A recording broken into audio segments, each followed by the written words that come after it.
అనుదినం పఠించిన ప్రేమతోడ నడుపును శ్రేష్ఠ గ్రంథము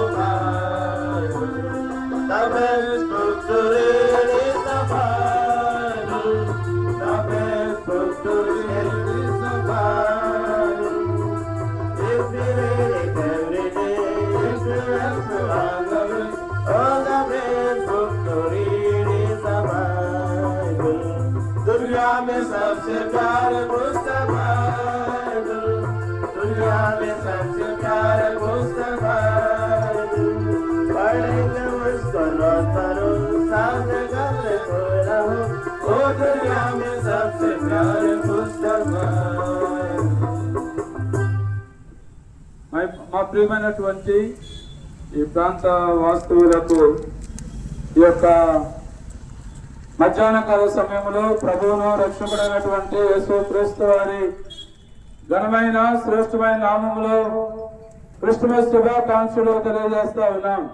ప్రేమంటారా, ఈ దినాల్లో ప్రపంచ దేశాల్లో ఉన్నటువంటి క్రైస్తవులైనటువంటి వారందరూ కూడా యేసుక్రీస్తు ప్రభువారు లోకములో జన్మించినాడని ఆయన జన్మదినాన్ని పురస్కరించుకుంటూ ప్రేమంటారా సంబరాలు అంబరాన్ని అంటుతూ ఉన్నాయి.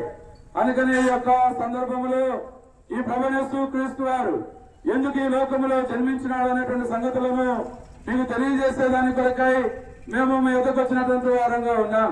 కొద్ది నిమిషాలు ఈ దేవుని మాటలను ఆలోచించవలసిందిగా, ఇందులో ఉన్నటువంటి సత్యాన్ని మీరు గ్రహించవలసిందిగా ప్రభు నామములో మీకు మనవి చేస్తా ఉన్నాం.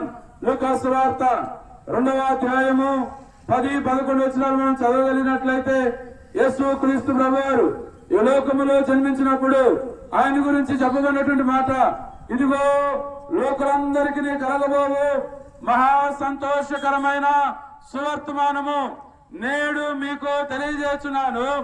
దావీదు పట్టణమందు నేడు రక్షకుడు మీ కొరకు పుట్టి ఉన్నాడని ప్రభుని దేవుని యొక్క వాక్యంలో రాయబడింది. ప్రేమంటున్నారా, యేసుక్రీస్తు ప్రభువారు 2021 సంవత్సరం 25 సంవత్సరాల క్రితం ఆయన రక్షకుడుగా ఈ లోకంలో ఆయన జన్మిస్తూ వచ్చినాడు. ఆయన జన్మించినటువంటి నాటి నుండి క్రీస్తు శకమని, ఆయన జన్మించిన దానికి పూర్వాన్ని క్రీస్తు పూర్వమని మనం లిఖించుతా ఉన్నాం. ప్రియమంటారా, యేసుక్రీస్తు ప్రభువారు ఈ లోకంలో జన్మించినాడు అనేది ఎంతో వాస్తవం. యేసుక్రీస్తు ప్రభువారు ఎందుకు ఈ లోకంలో జన్మించినాడు, ఆ దేవుని కుమారుడు ఎందుకు ఈ లోకానికి రావాల్సి వచ్చిందని దేవుని యొక్క వాక్యాలు మనం చూడగలిగినట్లయితే తిమోతికి రాసిన మొదటి పత్రిక 1వ అధ్యాయము 15వ వచనంలో విధంగా రాయబడింది, పాపులను రక్షించుటకు క్రీస్తు యేసు ఈ లోకంలోకి వచ్చిన వాక్యము నమ్మదగినదియు పునఃంగీకారమునకు యోగ్యమైనదని దేవుని యొక్క వాక్యంలో రాయబడింది. ప్రభువైన యేసుక్రీస్తు వారు పాపైన మానవాళిని రక్షించేదాని కొరకై లోక పాపములను మోసుకొని పోవు దేవుని గొర్రెపిల్లగా రక్షకుడిగా ఈ లోకంలో జన్మించినాడు. ఎవరు చేసినారు పాపం అంటే దేవుని యొక్క వాక్యంలో రాయబడింది, ఏ భేదమును లేదు, అందరూ పాపము చేసి దేవుడు అనుగ్రహించుకో మహిమను పొందలేకపోతున్నారని దేవుని యొక్క వాక్యం సెలవిస్తా ఉంది. యేసు అనగా తన ప్రజలను వారి పాపముల నుండి ఆయనే రక్షించిన కనుక ఆయనకు యేసు అని పేరు పెట్టబడిందని దేవుని యొక్క వాక్యంలో రాయబడింది. ఏమంటున్నారా, పాపైన మానవాళిని పాపము నుండి రక్షించేదాని కొరకాయి ప్రభువైన యేసుక్రీస్తు వారు ఈ లోకానికి వచ్చినటువంటి వాడుగా ఉన్నాడు. అంత మాత్రమే కాదు కానీ ప్రేమంటున్నారా, ప్రభువైన యేసుక్రీస్తు వారి లోకంలో 33.5 సంవత్సరాలు ఆయన లోకంలో జీవిస్తూ వచ్చినాడు.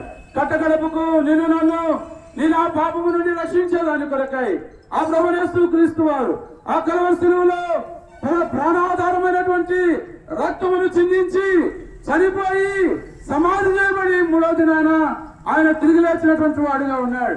దేవుని యొక్క వాక్యములో ఆయన గురించి విధంగా రాయబడింది, యేసు ప్రభువుని నోటితో ఒప్పుకొని దేవుడు యేసుక్రీస్తు ప్రభువారిని మృతులలో నుండి లేపినని నీ హృదయంలో విశ్వసించినట్లయితే నీవు రక్షణ పొందుతావని దేవుని యొక్క వాక్యము సెలవిస్తా ఉంది. ప్రియమంటులారా, యేసుక్రీస్తు అందరికీ ప్రభు.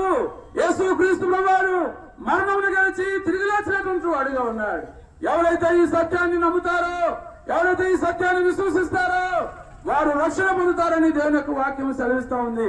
దేవుని యొక్క వాక్యంలో ఈ మాట రాబడింది, ఈ నామమునే మనము రక్షణ పొందవలనే గాని ఆకాశము క్రింద మనుషులలో ఇవ్వబడిన మరి ఏ నామమున మనకు రక్షణ కలగదు.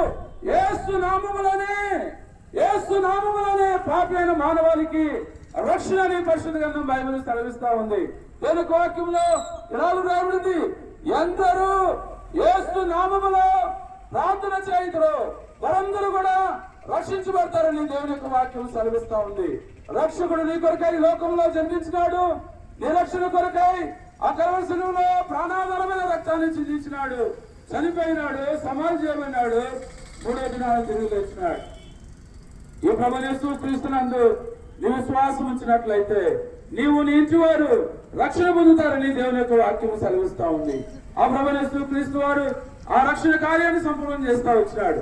కేవలం నమ్మితే, కేవలం ఆయన విశ్వాసం ఉంచినట్లయితే ఈ గొప్ప రక్షణను నువ్వు స్వతంత్రించుకునేటువంటి వాడుగా ఉంటావు. జనక వాక్యంలో రాబడింది, ఇంత గొప్ప రక్షణను నిర్లక్ష్యం చేసినాడలా ఎలాగో తప్పించుకుందని జనక వాక్యంలో రాబడింది. ఏమైనటువంటి సహోదరి సహోదరుడా, ఈ రక్షణ వార్తను నిర్లక్ష్యం చేయొద్దు. ఇప్పుడే మిక్కిలి అనుకూల సమయం, నేడే నీ రక్షణ దినం. ఇప్పుడే ప్రభువైన యేసు క్రీస్తునందు విశ్వాసం ఉంచు. అప్పుడు నీవు నీటి వారు గొప్ప ఆత్మరక్షణ, పాప క్షమాపణ పొందుతారు. మీ కొరకే మేము ప్రార్థన చేస్తాం.